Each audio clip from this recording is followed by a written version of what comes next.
인천공항 출국장. 빨간 신라면 박스를 든 44살 여성이 20살 딸과 함께 서 있습니다. 필리핀으로 돌아가시는 건가요? 라면을 저렇게 들고 가네. 주변 시선이 따갑습니다. 22년. 그녀가 한국에서 보낸 시간이었어요. 시집 온 지 22년 만에 처음으로 필리핀 친정으로 가는 길. 시어머니가 준 건 달랑 신라면 한 박스뿐이었습니다. 하지만 이상하게 무겁네요. 이 박스 안에 숨겨진 놀라운 비밀이 궁금하다면 구독과 알림 설정 부탁드려요. 그럼 22년 전으로 돌아가겠습니다. 22살 마리아가 흰 원피스를 입고 나타났습니다. 필리핀 루손섬 작은 마을에서 온 순박한 처녀였어요. 손에 든 건 낡은 가방 하나뿐이었습니다. 마리아, 남편 민철이 달려왔어요. 26살의 그는 성실한 택시기사였습니다. 매일 새벽부터 밤까지 운전대를 잡고 번 돈으로 국제결혼을 성사시켰어요. 고생했어. 이제 우리 가족이야. 따뜻한 말이었어요. 마리아는 처음으로 웃었습니다. 그런데 뒤에서 누군가 기침 소리를 냈어요. 김순덕, 50세의 시어머니였습니다. 전 중학교 교장으로 30년간 아이들을 가르쳤던 분이었어요. 남편도 고등학교 교감을 지낸 교육자 집안의 자부심이 대단했습니다. 시어머니는 마리아를 위아래로 훑어봤어요.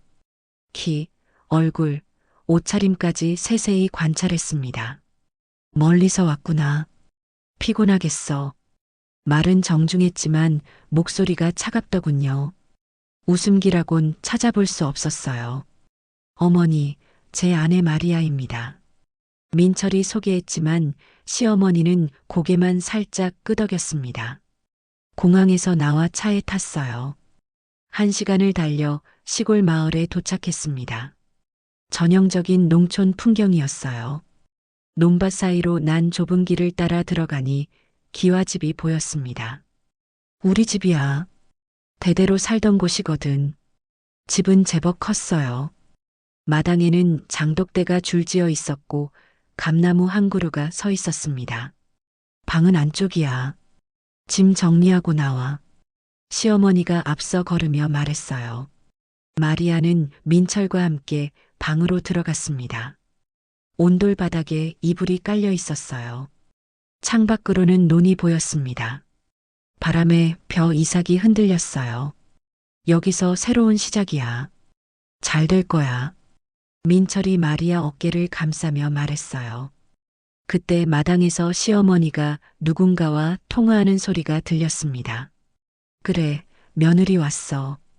필리핀에서. 어떨지 두고 봐야겠지. 마리아는 창가에 서서 그 목소리를 들었어요. 뭔가 시험받는 기분이었습니다. 결혼한 지 한 달이 지났습니다. 마리아는 한국 생활에 적응하려 애쓰고 있었어요. 하지만 매일이 시험 같았습니다. 이것도 모르니? 몇 번을 가르쳐? 시어머니의 한숨이 깊어졌어요. 김치 담그는 법, 된장찌개 끓이는 법, 빨래 널기까지 모든 것에 불만이었습니다. 어느 날 저녁 마리아가 김치찌개를 끓였어요. 처음 해보는 요리였습니다. 빨간 국물이 보글보글 끓었어요. 먹어봐. 시어머니가 한술 떠서 맛을 보시더니 눈살을 찌푸렸습니다. 이게 뭔 맛이야? 소금도 안 넣었어? 마리아도 떠먹어봤어요. 너무 매워서 눈물이 났습니다. 필리핀 음식은 이렇게 맵지 않았거든요. 너무 매워요. 매우면 참고 먹어야지. 여기 한국이야. 차가운 말이었어요.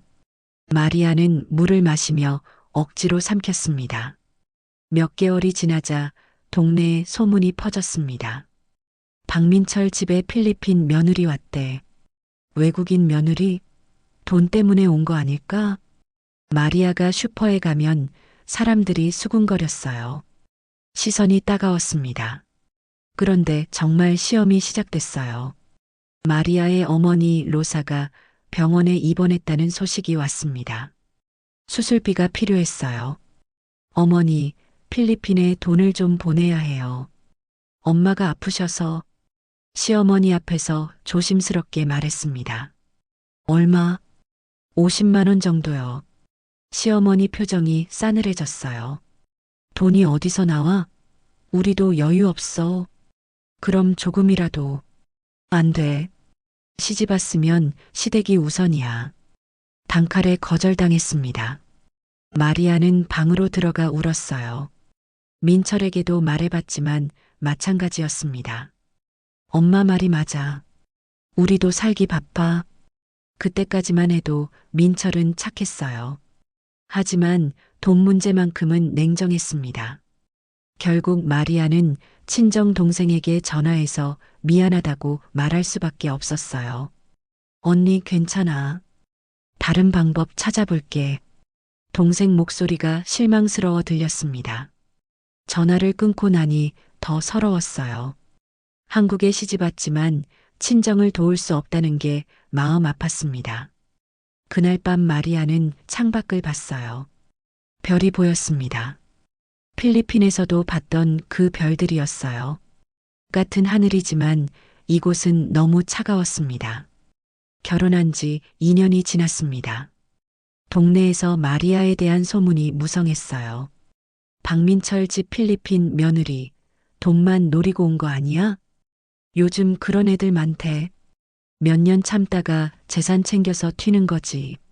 슈퍼에서, 길에서, 어디서나 사람들이 수군거렸습니다.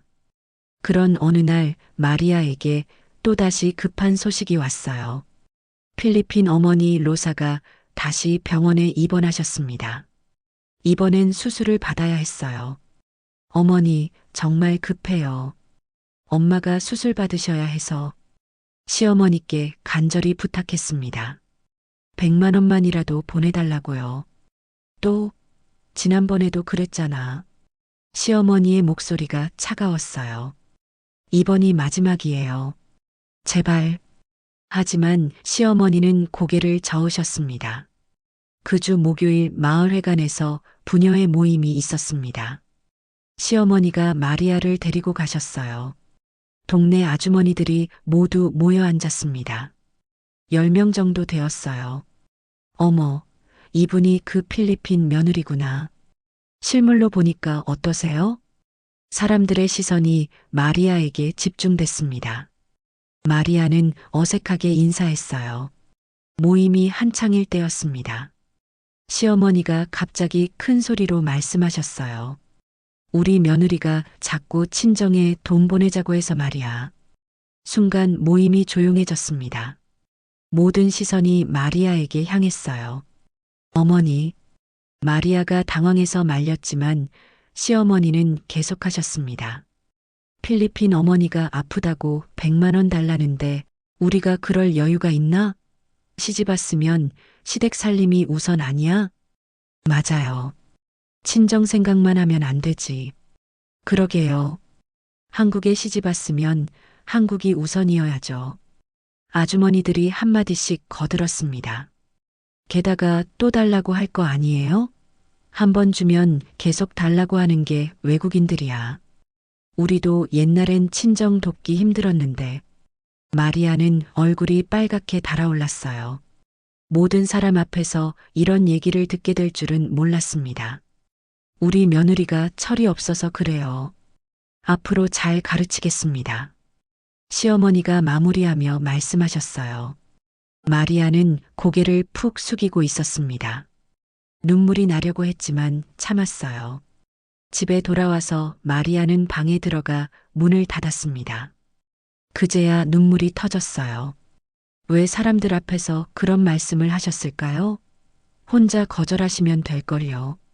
그날 밤 동생에게 전화해서 다시 미안하다고 말해야 했습니다. 언니 정말 괜찮아. 걱정 마. 동생은 여전히 다정했지만 마리아 마음은 무너졌어요. 결혼한 지 10년이 지났습니다. 2010년 마리아는 32살이 되었고 딸 소피아는 10살이었어요. 소피아는 한국어와 타갈로그어를 모두 유창하게 했습니다. 민철이 달라지기 시작한 건 그 즈음이었어요. 마리아, 나 좀 늦을 것 같아. 또요?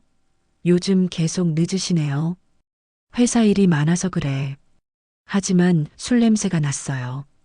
그리고 뭔가 초조해 보였습니다. 어느 날 밤 마리아가 깨보니 민철이 없었어요. 침대가 차갑더군요. 거실에서 불빛이 새어나왔습니다. 살금살금 나가보니 민철이 휴대폰을 보고 있었어요. 아, 진짜. 작은 소리로 화를 내고 있었습니다.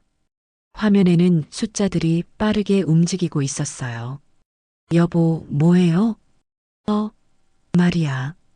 잠 안 와서 그냥. 민철이 얼른 휴대폰을 끄며 대답했어요. 하지만 표정이 어색했습니다. 그때부터 민철의 행동이 이상해졌어요. 돈에 대해 예민해지기 시작했습니다. 용돈 좀 줄여야겠어. 요즘 경기가 안 좋아. 소피아 학원비도 줄이자. 너무 많이 보내잖아. 마리아는 의아했어요. 택시 수입이 줄었다고 하시는데 그렇게까지 해야 할까요? 한편 시어머니는 여전히 절약을 강조하셨습니다. 전기 아껴야 해. 돈이 어디서 나와? 그런데 마리아는 우연히 봤어요. 시어머니가 밤에 방에서 뭔가를 세고 계시는 모습을요. 종이 다발 같은 것이었습니다. 며칠 뒤 청소를 하다가 시어머니 방에서 통장을 발견했어요. 잔고가 3천만 원이었습니다. 그런 통장이 여러 개 있었어요. 가난하다고 하시는데 혼란스러웠어요. 그러던 어느 날 마리아의 어머니 로사가 또 병원에 입원했다는 소식이 왔습니다. 어머니, 이번에는 정말 급해요. 엄마가 당뇨 합병증으로 또 맨날 아프네.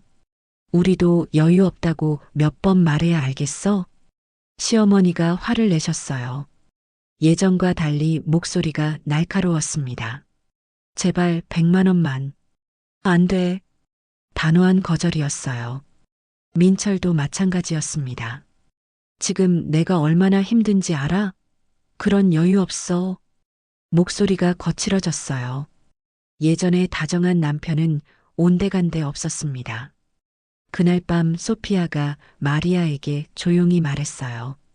엄마, 아빠 요즘 왜 그래? 자꾸 화내고. 괜찮아. 아빠가 힘드셔서 그래. 하지만 마리아도 알고 있었어요. 뭔가 잘못되고 있다는 걸요. 민철의 도박이 본격화되었습니다. 밤마다 휴대폰으로 온라인 카지노를 했어요. 경마 사이트도 들락날락했습니다. 이번엔 딸 거야. 분명히. 혼잣말을 하며 계속 돈을 걸었어요. 어느 날 아침 마리아가 깨보니 민철이 소파에서 자고 있었습니다. 휴대폰 화면에는 잔액 부족이라는 메시지가 떠 있었어요. 여보, 일어나세요. 마리아. 민철의 눈이 충혈되어 있었어요. 밤새 도박을 했나 봅니다. 오늘 택시 안 나가세요? 아니야. 좀 쉬어야겠어. 하지만 그 다음 날도 집에만 있었어요. 일주일 뒤 마리아는 충격적인 사실을 알게 되었습니다. 무슨 일이에요? 카드가 안 돼요. 마트에서 계산할 때 카드가 막혔어요. 집에 돌아와서 민철에게 물어봤습니다. 카드에 돈이 없대요. 무슨 일이에요? 그게 좀 힘든 일이 있어서. 얼마나 힘들면 카드까지 막혀요? 그때 민철이 갑자기 소리쳤습니다. 시끄러. 내가 뭘 안다고. 처음 듣는 고함 소리였어요. 마리아는 깜짝 놀랐습니다. 여보, 그냥 닥치고 있어.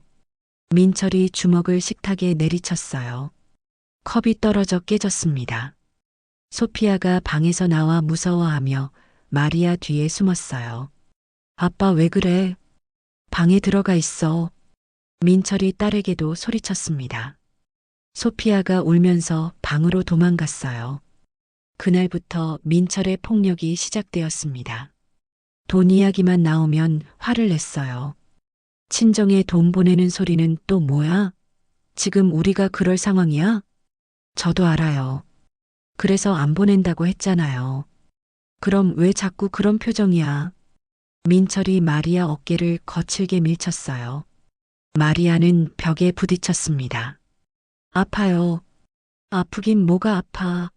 내가 얼마나 힘든지 알아? 그날 밤 소피아가 마리아 방으로 왔어요. 엄마 무서워. 아빠가 왜 자꾸 화내? 마리아는 딸을 안아주며 눈물을 참았어요. 괜찮아. 아빠가 요즘 힘드셔서 그래. 하지만 속으로는 알고 있었습니다. 이건 시작일 뿐이라는 걸요. 한편 시어머니는 아들의 변화를 목격했지만 개입하지 못했어요. 복도에서 소리가 들려도 방문을 열지 않았습니다. 우리 아들이 저럴 리 없어. 일시적일 거야. 스스로를 위로했지만 마음이 불편했어요. 마리아의 필리핀 어머니는 여전히 아팠고 치료비는 계속 들어갔습니다. 하지만 이제는 도움을 요청할 수도 없었어요. 민철이 폭력적으로 변했고 시어머니는 여전히 가난하다고 하시니까요. 마리아는 완전히 고립되었습니다. 2020년 결혼한 지 21년이 지났습니다. 마리아는 41살, 소피아는 20살 대학생이 되었어요.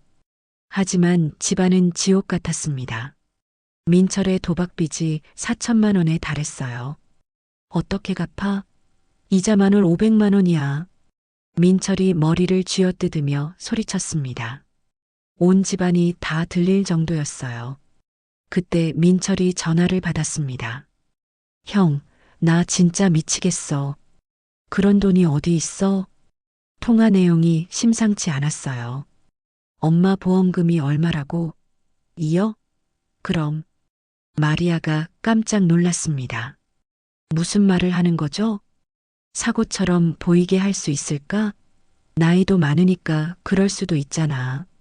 심장이 멎을 것 같았어요. 민철이 시어머니를 해치려 한다는 뜻이었습니다. 며칠 뒤 민철이 말했어요. 엄마, 병원 정기검진 가셔야죠. 제가 모시고 갈게요. 괜찮어. 혼자 갈 수 있어. 아니에요. 제가 꼭 모시고 가야 해요. 민철의 목소리가 이상했어요. 마리아는 불안했습니다. 저도 같이 갈게요. 왜? 필요 없어. 그냥 함께 가고 싶어요. 결국 셋이 함께 차를 탔습니다. 시어머니가 앞좌석에, 마리아는 뒷좌석에 앉았어요. 비가 내리는 날이었습니다. 산길로 접어들었어요. 커브길에서 민철이 핸들을 놓았습니다. 시어머니가 놀라 소리쳤어요. 차가 중앙선을 넘어가고 있었습니다. 맞은편에서 트럭이 다가오고 있었어요. 경적 소리가 요란했습니다. 여보, 마리아가 뒷좌석에서 몸을 일으켜 핸들을 잡았어요. 간발의 차이였습니다. 핸들을 왼쪽으로 돌려 트럭을 피했어요. 차가 길가에 멈췄습니다. 헉! 헉! 모두 거친 숨을 쉬고 있었어요. 고마워, 마리아야. 내가 아니었으면. 시어머니가 마리아 손을 꼭 잡으셨습니다.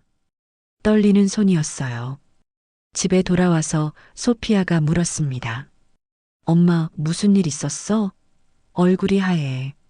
마리아는 딜레마에 빠졌어요. 아빠가 할머니를 죽이려 했다고 말해야 할까요? 소피아야. 왜? 아빠가 말이 나오지 않았어요.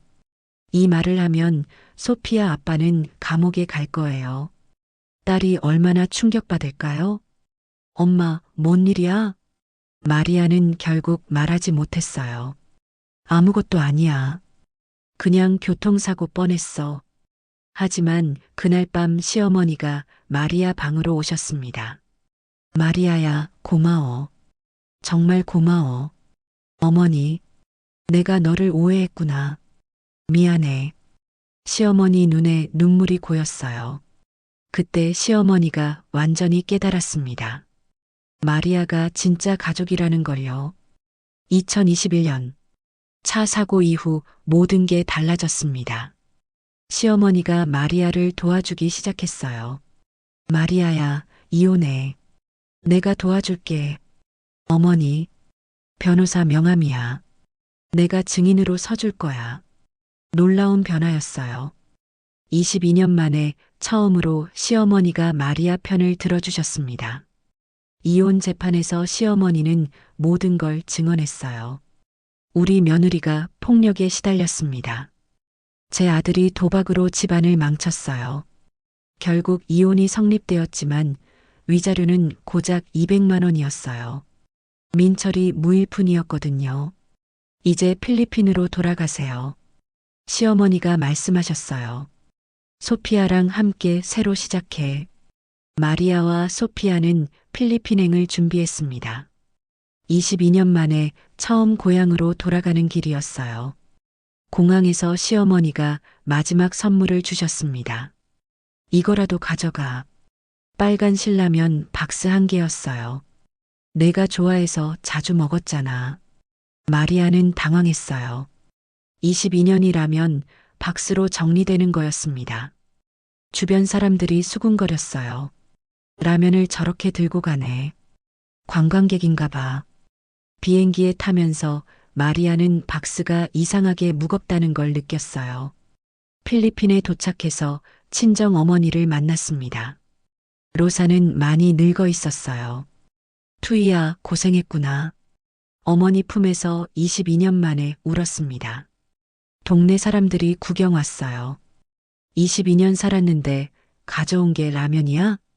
다른 며느리는 금반지도 받아오던데. 비웃음과 동정이 섞인 시선이었어요. 그날 밤 마리아는 방에서 박스를 내려다봤습니다. 정말 라면만 있을까? 박스가 너무 무거웠거든요. 호기심이 생겼어요. 조심스럽게 박스를 열었습니다. 라면이 4개밖에 없었어요. 포장도 다 뜯어져 있었습니다. 왜 이렇게 적게? 그리고 밑을 봤어요. 현금 묶음이 보였습니다. 벽돌만큼 두꺼운 5만 원권 묶음이요. 하나, 둘, 셋. 10개가 넘었어요. 마리아는 숨을 멈췄습니다. 이게 뭐지? 금반지와 목걸이까지 나왔어요. 모두 시어머니 것들이었습니다. 계산해보니 6억 원이었어요. 마리아는 멍하니 앉아 있었습니다. 왜 이런 걸? 시어머니가 마지막에 준 보상일까요? 22년 동안 고생한 거에 대한? 하지만 뭔가 이상했어요. 왜 라면 포장을 다 뜯으시고 4개만 넣으셨을까요? 왜 이렇게 많은 돈을 숨기셨을까요? 마리아는 혼란스러웠어요. 진짜 이유가 뭘까요? 마리아에게라고 쓰여 있었습니다. 시어머니 글씨였어요.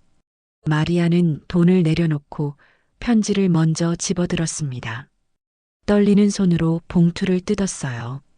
마리아야, 고생했구나. 첫 줄부터 눈물이 났습니다. 미안하다.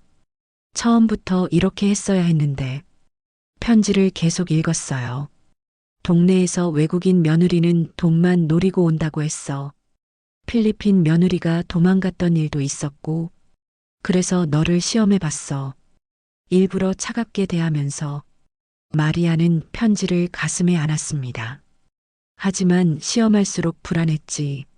내가 너무 심하게 대하는 건 아닌가. 아들도 내 모습을 보고 더 심하게 대하면 어쩌나. 시어머니의 고민이 느껴졌어요. 내가 차에서 날 살렸잖아. 그때 알았어. 너는 진짜 우리 며느리라는 걸.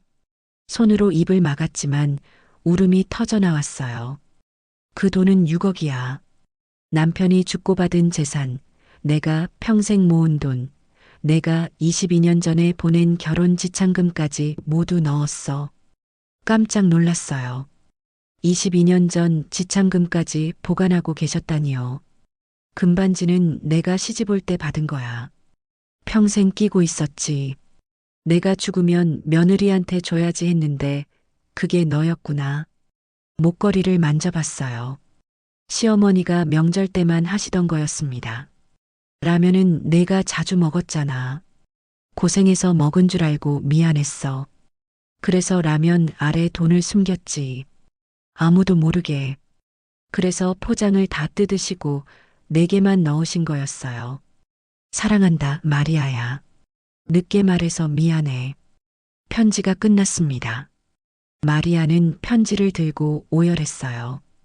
22년 동안의 모든 게 이해되었습니다. 차갑게 대하신 것도, 돈 없다고 하신 것도, 모든 게 저를 지키기 위해서였어요.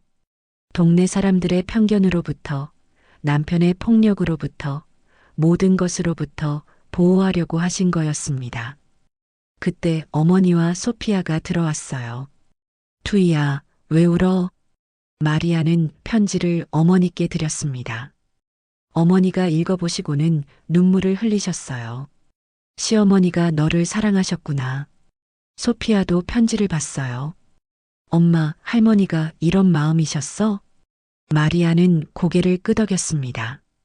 그날 밤 마리아는 편지를 계속 읽었어요. 22년 동안 오해했던 모든 순간들이 떠올랐습니다. 시어머니는 사랑하고 계셨어요. 처음부터 끝까지요. 다만 표현하지 못했을 뿐이었습니다.